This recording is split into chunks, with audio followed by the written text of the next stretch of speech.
Right.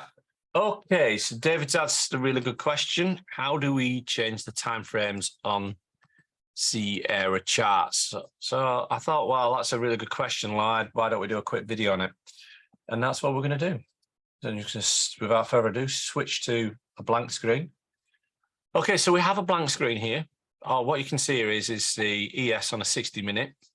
So if I wanted to change that to a 1-minute chart, you've got two options.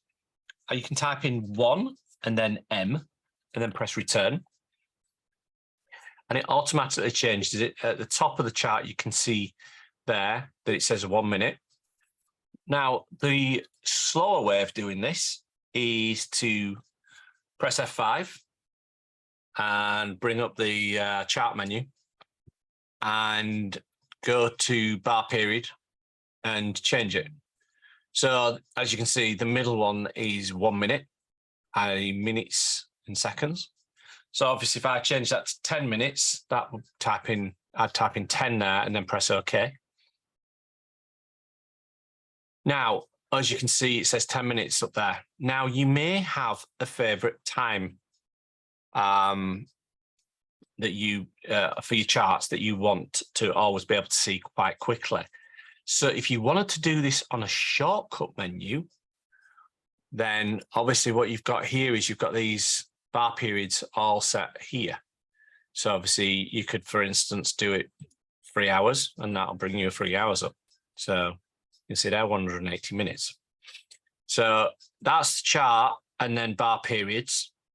Now, if you wanted this on your menu, like I have all these on here, then what you do is you go to global settings, you go to shortcut menu, and then you would basically come down and look for the particular bar period that you have. So I'm just going to look. So there, for instance, I can put on 5 minutes, right? So for instance, so if I want 30 minutes as an example, then I'm going to put this right at the top and click OK, and then click OK there. Now it's on 180. If I go right mouse, switch it straight through to 30 minutes. It just makes life a lot easier. So you can literally toggle between what you want. So, and obviously that just helps. It makes it a little bit easier moving stuff around. Now you may want to put this on a button, right? So obviously in this instance, right, if you go up to your control bar, you've got your number of control bars. So obviously we've got this control bar here, right? And obviously you can see I've got all these settings. We're just going to put, for instance, chart bar period, and we're going to set it to be 1 minute, and we're just going to add that, and we're going to put that right at the beginning. So we're going to move that up. So that's how you move it up and down. And literally you can see there it says intraday bar period 1 minute, right? And obviously that's you can shorten that caption if you want, and you can use a custom color for the bar text as well if you want, right? So use custom text color, and then literally what I'm going to do is just set that up, and then you can see there. So we're at a 30 minute. I press my button, boom.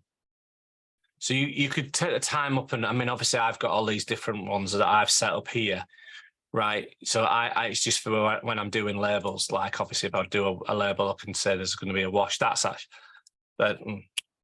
wash there. That's a wash. Just so you know what a wash is.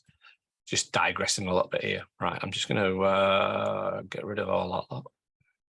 Have you got any questions on that?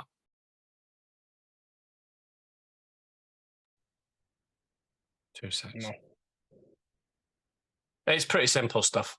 So now, obviously, we have a 5-tick reversal chart on screen share. If you need to get that one up, then that is 5RV.